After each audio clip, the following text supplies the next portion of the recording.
So we can absolutely be sure and united once with my American brothers and sisters in knowing that we both have absolutely god-awful, narcissistic, preening leaders, especially in Boris and Trump, who are just absolutely god-awful. It has already been made very clear that when Trump was instituting the travel bans, that the only reason he didn't put one on the United Kingdom, despite there, again, being clear cases of the T virus actually in the area in the UK, was because he didn't want to hurt Boris, because Boris was again flapping. He's flapped, to be honest, all week, and it's been absolutely appalling. And as I've said many times on this channel, and as we pointed out, Boris does one thing and one thing good, and that's sloganeering. And the thing with sloganeering is it can't actually really do anything. You need policy, you need action, you need leadership. And Boris has just absolutely collapsed on that. And we'll be getting to Boris, don't worry. But we've got one final thing. This is from the New York Times. And it basically, of course, Trump deserves blame for the T-virus crisis. There's no moving forward without understanding what's going wrong.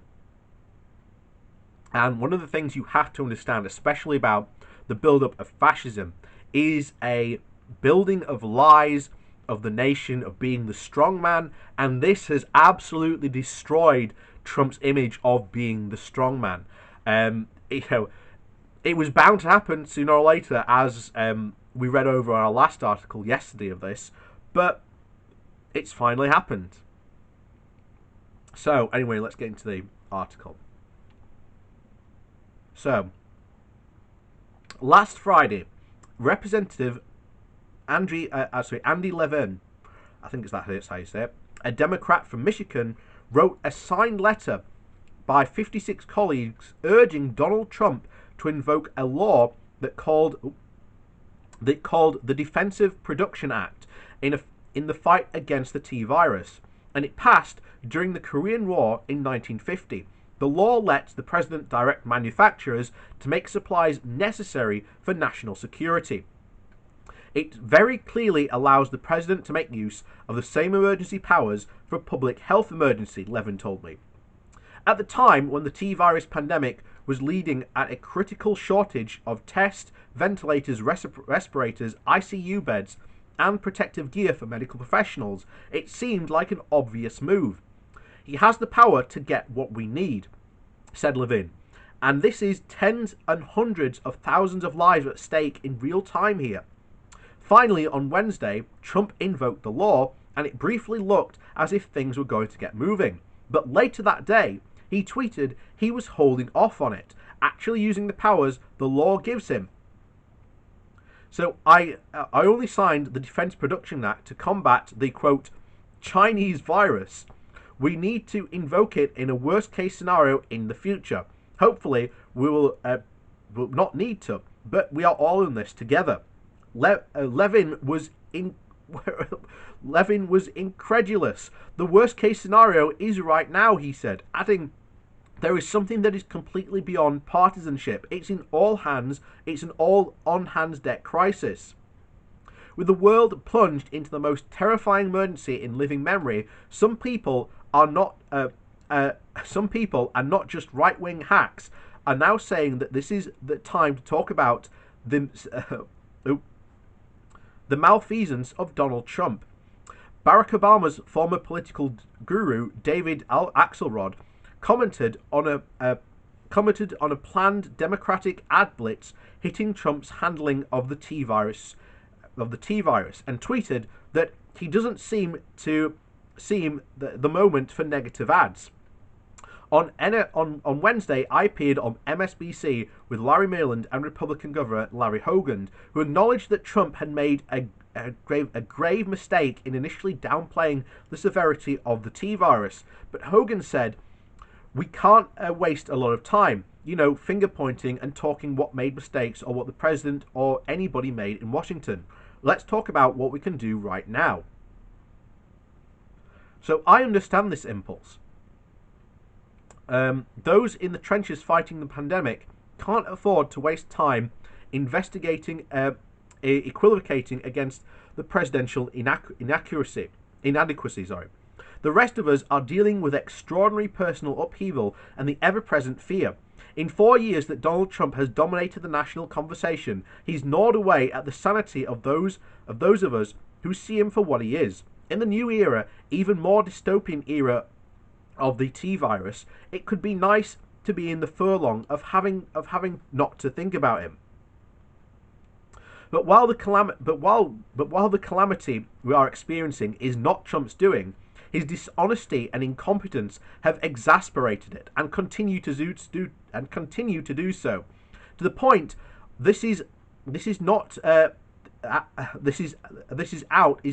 dwell on the past, but confront the scale of our present crisis. Trump has been given daily televised briefings in which he overpromises and spreads misinformation.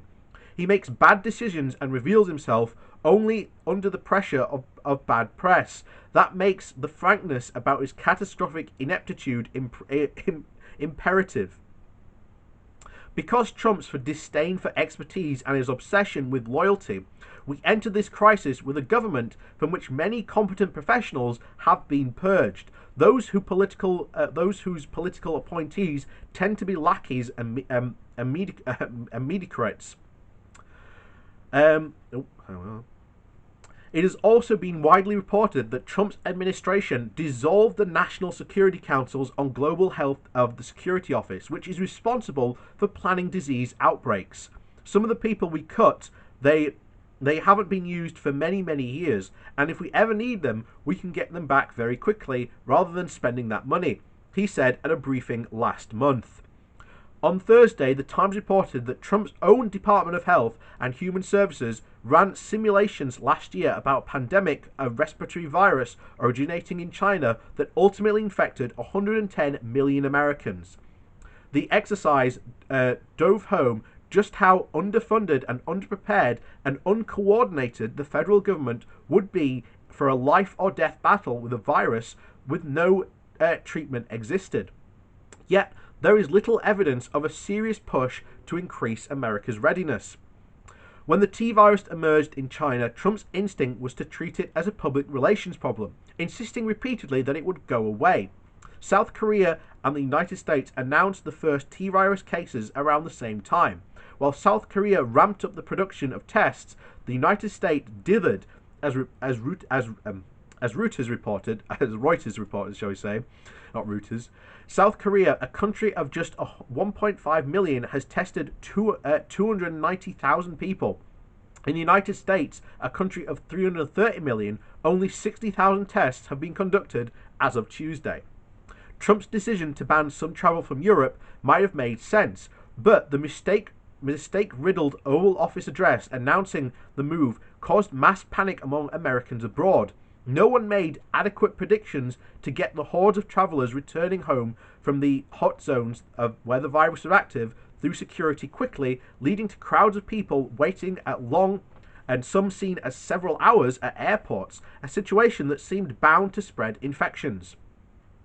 Steve Tellis, a senior fellow at the Occasion Center, a political science professor at Johns Hopkins, where he teaches a class on policy disasters, he points out that most governments' decisions never reach the president's desk, but that people in the bureaucracy tend to respond to the president's priorities. What an executive can do is to inject energy and a general sense of direction to people who are going to make decisions without pushing them around. And then they don't have to go all the way up the chain of command. Tellers told me he suspects that when books are finally written about this debacle, a big part of the story will be that much of the government didn't get sufficiently energized early enough because there wasn't a signal from the top. There still isn't. Trump spends his news conference on Thursday attacking the media and putting the onus on governors who require medical supplies. The federal government is not supposed to be out there buying vast amounts of items and then shipping them, We're not a shipping clerk, he said. He also touted an anti-material drug, choline, saying that it was approved very, very quickly and is now approved for a prescription. In fact, the FDA has not approved Quaalude for treating the virus. The disease caused by the T virus, though, through doctors, can prescribe it off the label, yet it's not established that the drug actually works for this purpose. It can become tedious to dwell on the fact that the president is dangerous and an ignorant narcissist who has utterly failed as an executive, leaving state governments on their own to confront a generational cataclysm. But no one should ever forget it. As soon, even if the pandemic is still raging, there will be an election, and the public will be asked to render a verdict on Trump's leadership.